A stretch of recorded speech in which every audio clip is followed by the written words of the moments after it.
Hey guys, subscribe for daily content. And if you're shopping for gear, make sure you check out the description for the newest items at some of the very best online retailers. There's also links for some of the items that I personally recommend. Thanks! What's going on YouTube? Metal Complex here, and today I've got a very special knife review / knife overview to share with you guys. This is the Oz Machine Company Roosevelt XL. Now, I wish that I had the standard Roosevelt here to do a size comparison with. I don't. I've done a video on it. I'll do a measurement on this knife so you guys know, but it is substantially larger. I mean, substantially larger than the standard Roosevelt, which, by the way, these products are made 100% in the USA. This is the territory of small batch, fully in-house USA ultra, super, mega, high-end production or mid-tech, whatever you want to call that. It is absolutely not in the same tier as companies like Zero Tolerance, Spyderco, Benchmade. In fact, it's actually a step above companies like Chris Reeve, Hinder Knives. So the knee-jerk reaction to this stuff is, oh my gosh, why so expensive? It's just titanium and Magna Cut. Yeah, I remember saying this exact same thing too. And it's really easy to sort of get caught up in that and assume that materials equal value absolutely and that there are no other elements. And the truth is that's not the case. While materials and heat treat and stuff like that is absolutely part of the equation, when you're looking at something like this that is not mass produced, it is not, you know, a Spyderco PM2 sitting on a shelf in, you know, the thousands, you know, waiting to be purchased. These are made slowly, one at a time. It is high cost, small business, right? They are not operating on volume. It is factually a much more expensive item to create, and so the end result is a much higher price tag. That being said, I'm not sure that I love the final price tag of this knife. As somebody who 100% paid that price tag. This was not given to me by Oz Machine Company. I paid for it. I really, really wanted it, which is usually what happens, you know, when you think something looks overpriced or whatever. If you really, really want it and you feel like it's going to bring you joy, you end up spending the money and you just deal with it. So that's kind of what happened here. We're going to talk about the price tag. We're going to talk about this, what this is, you know, but just understand that this knife and this tier of the knife world is not for everybody. It literally is not intended for everybody. It is intended for a very specific market of people who are interested in things that are in a higher tier and in a more precision tier than companies like Benchmade, ZT, Spyderco, Hinder, Chris Reeve, etc., right? It is factually in a higher tier, and it's not meant for everybody, so it's okay if it's not for you, right? But just keep that in mind moving forward. Thanks so much to Oz Machine Company for basically taking my money. I am very happy with it. We're just going to talk about the price tag later. Thanks so much to my patrons for supporting me, and please make sure to follow me on Instagram at metal_complex. I will link Oz Machine Company right down in the description.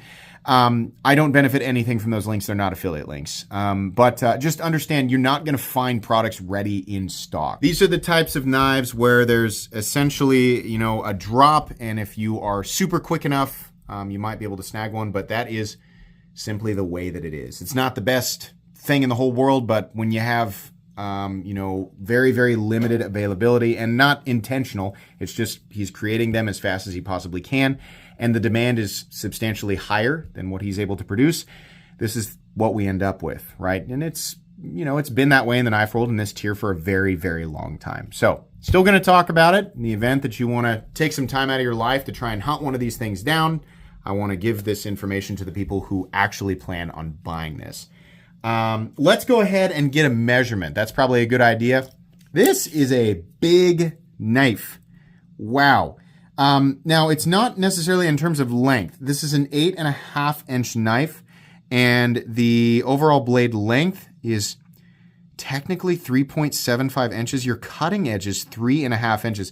Here's what I'm also going to do so that you guys can get an idea of how big this is compared to maybe your Oz machine at home, if you have one. The blade height, I guess the maximum height here in between where the jimping is and where the swedge starts, I'm going to call that about 1.65 inches. This is a tall blade. Handle, I guess, height, 1.25 here. From this in between, right, this little hump right here, to measure it, we're looking at, again, about a little bit more, about 1.5. It is big compared to the original, absolutely. Let's go ahead and do, oh man, love that action. Let's do some size comparisons. So up against something like the 8010. Does that give you a good example? The 8010 is a big knife. Now it's thicker, definitely more robust, right? But look at the height of that blade. Look at the length of it. It's big. Those of you who are familiar with this.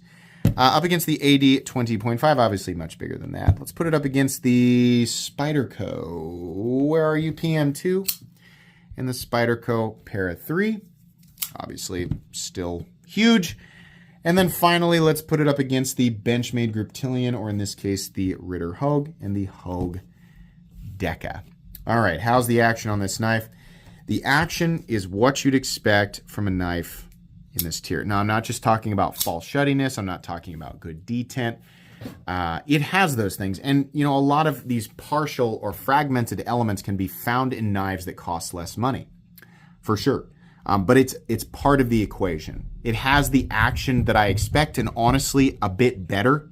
I don't know what Oz is doing to create this. I mean, the subtlest, yeah, see what I mean? I was putting a little bit of pressure on that lock bar to see how well I could control it, but the action is so perfectly controlled.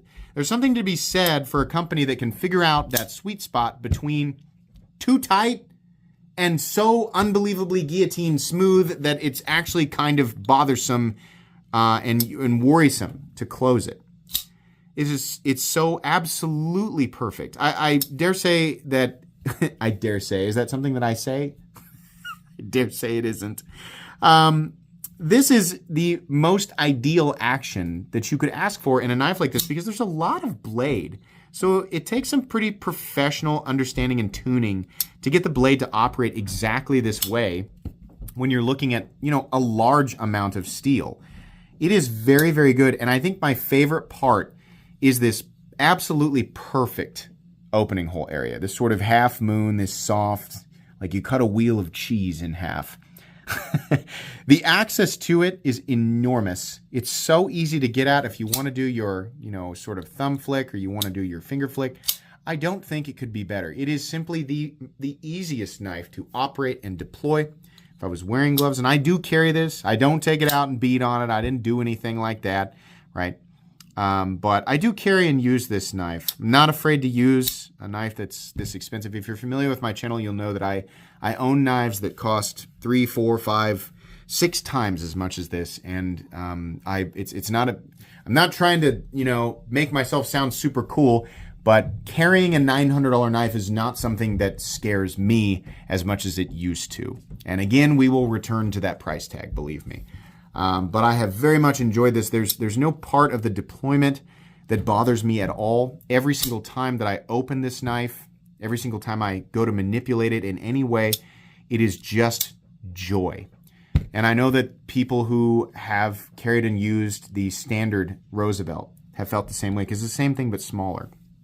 There is no, you know, additional cutout here made lower than the other side, which normally I would critique, but the amount of room he has created here, you can see how heavily this has been milled out and soft. Not a ledge, not a sharp ledge, but nice and soft. It's very easy to manipulate. There's also just enough room to get in behind where that initial edge, you can see here, that's exactly where it's dropping.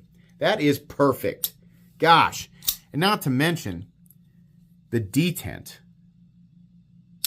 Oh, man. That is just magnificent. Huge fan of that. Action is fantastic. I have no critiques for the action. Carry profile, thickness up against the Spyderco Para 3, much thinner than you might expect. Much thinner. Now, a lot of people say those scales look flat. For that much money, it should be contoured. It actually is, and this is confirmed, right?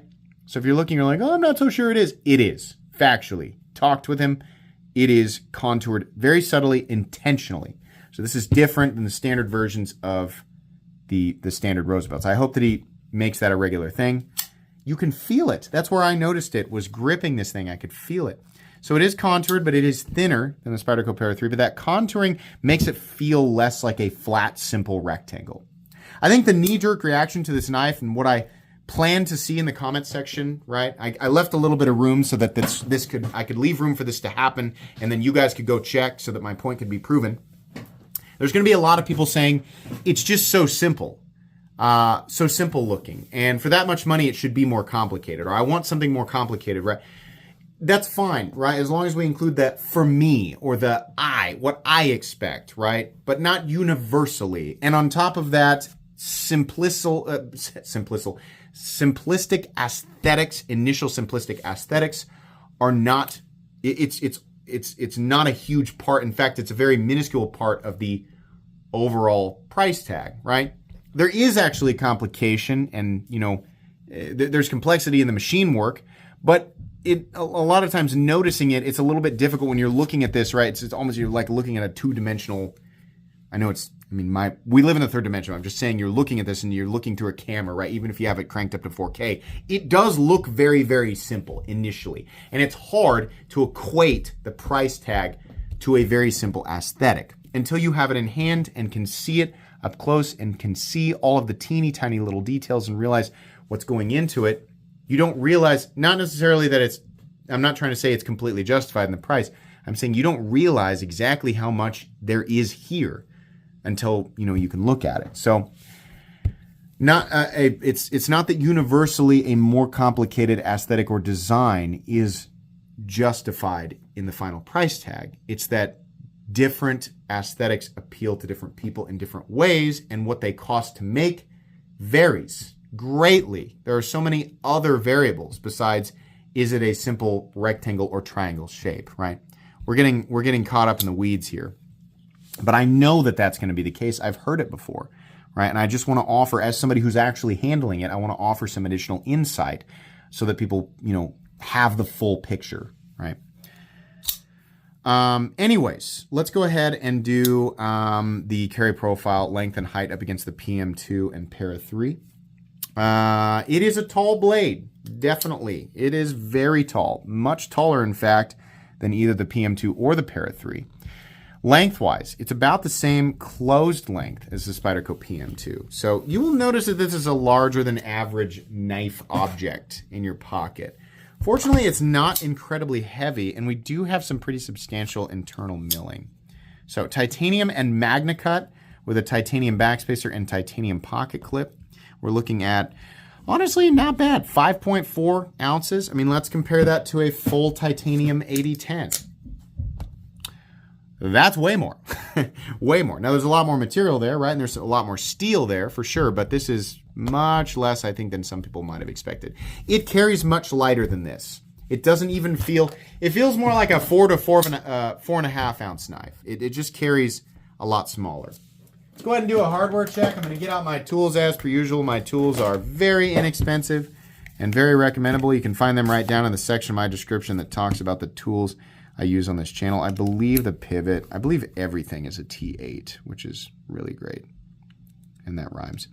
T8 pivot on both sides. We have a T8, T8 body screws. And then I believe it's actually a T8 hidden screw for the pocket clip, which is cool. Whatever you think of the design, it is magnificently simple. Is magnificently a word? I'm not sure. It's very simple to take apart and put back together. It is very straightforward, and that's good, right? I think that's a benefit. And when you're looking at something like this, if you want to carry it and use it, it should be very simple and easy to maintain. It should be no sweat, and this will definitely be that way. As long as you have the right tools for the job, you should be good to go. Let's go ahead and measure the blade stock thickness, which I'm certain is different than the original, but maybe I'm wrong. Blade stock thickness is 120, it says 123 thousandths, so on the thinner side. Okay, meat and potatoes time. This is probably the most comfortable knife I've ever held. The size of this forward choil here, the contouring and shape of the handle, this is the most comfortable and accommodating knife for my hand that I've ever felt. And I loved the ergonomics on the standard Roosevelt as well. This feels, it reminds me a lot of the Spyderco Shaman. It's just more comfortable, right? There's a lot of knives that have a similar look, and that's because it's an aesthetic that works visually and functionally, and it has for a long time. But these tall handle, I like this better than the standard one because it just feels better in my hand, and that contouring is such a nice touch.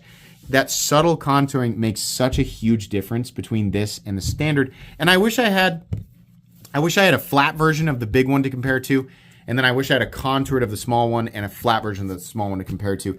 But I can't stress enough how big of a deal this feels. Choked back, it's okay. That pocket clip, fortunately, also is subtly contoured, textured, and knocked down at the edges, and it's not a super duper tall clip, so it really doesn't create that much of a problem. But choked up, this is perfection. This is ergonomic perfection. I love it. I love the texturing, beautiful. There's a little bit of kind of like micro texturing in between there.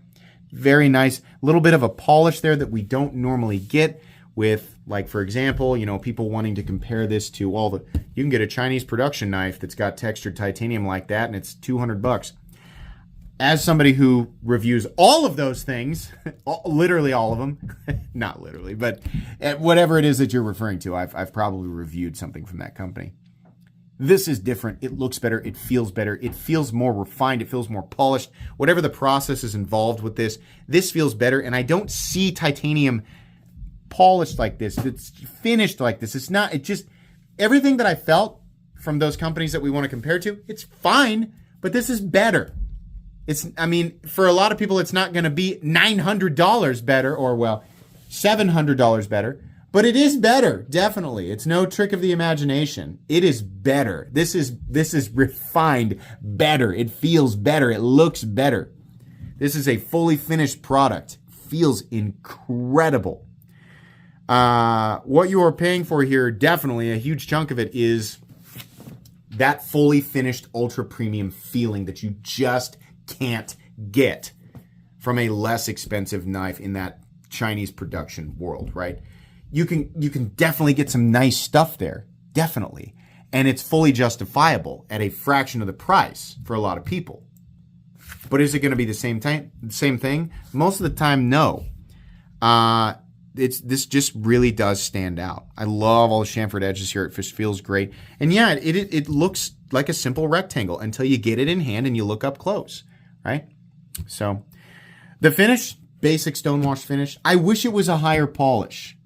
I gotta say, something that would drive the point home for me. We've done enough gushing here, right? I mean, I'm sure a lot of people dropped off. They assume all I'm going to do is say a bunch of nice things about it. Well, he bought it, so he's not going to criticize it at all, right? He's going to say that it's the best thing in the world and it's fully justified. Those of you who are still here, let's get to some things that are not my favorite. The blade finish. It's all right, and I like a good tumbled finish, but honestly, at this price point, knowing that he can probably do it, I would like to see a bit more polish in the blade.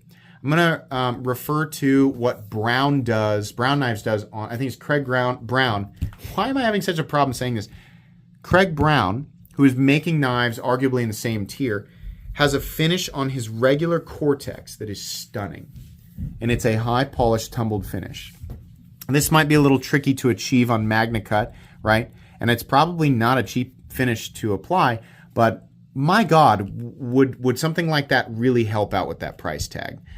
Because this was a lot to choke down. And, you know, I told him jokingly, and this is the honest truth in the Instagram DMs, when I first got it, and I was just kind of like overwhelmed with, you know, the joy that the ergonomics were bringing me and how well tuned it was. And that's all true. It's all there, right?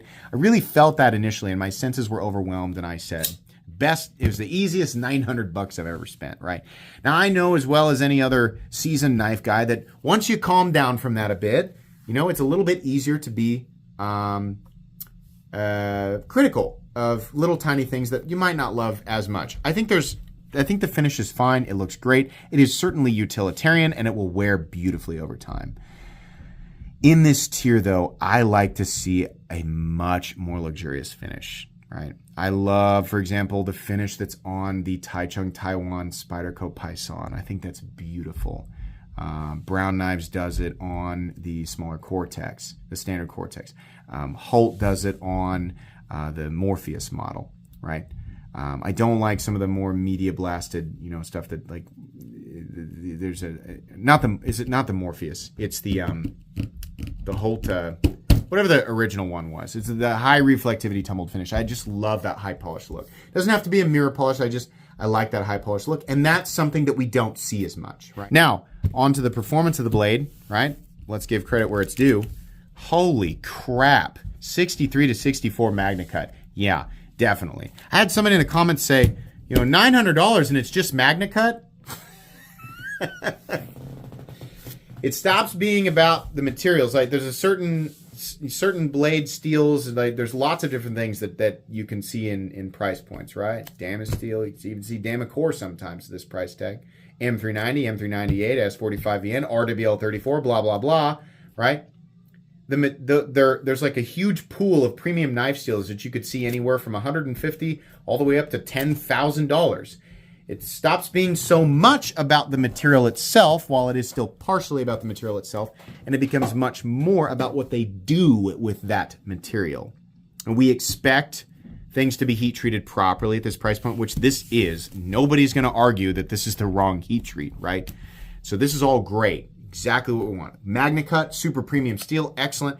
Beautiful heat treat, incredible cutting geometry. Oh my God, this thing is a lightsaber. And I mean, it is it's crazy! Are you kidding me? This is nuts, man. This is nuts. It is so sharp. The one thing that would have really, the last little cherry on top for me would have been some sort of magnificent, brilliant finish. As far as everything else about the blade goes, it is spectacular and I wouldn't change a thing. The final cutting bevel is even on both sides. It's beautiful. The swedge looks great.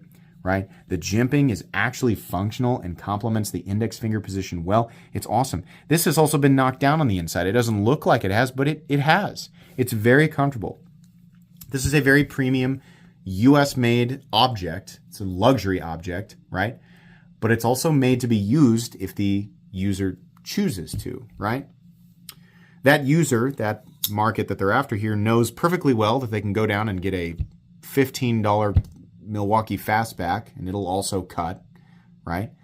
But it's likely that they are done with that part of their knife journey. They've moved on from that, and then they moved on from that point after experiencing the next tier up from that ladder, and then they moved on from that step on the ladder and are arriving here, all right, or perhaps one step further. This is how you end up here. You don't end up here by wandering the streets of the knife world, tripping and falling and going, hey, you know what I'm going to do today? I'm going to spend $900 on a pocket knife. That doesn't happen. You arrive here after climbing the ladder, after experiencing basic common utility, moving up, moving up, moving up, and finding out what you want, right? Finding out that you're interested in these small batch USA companies that are doing these little teeny tiny little micro details just right for the people who want them exactly that way. That's why you're watching this video, because some part of your subconscious is doing that, right? Anyways, they list the serial numbers up here.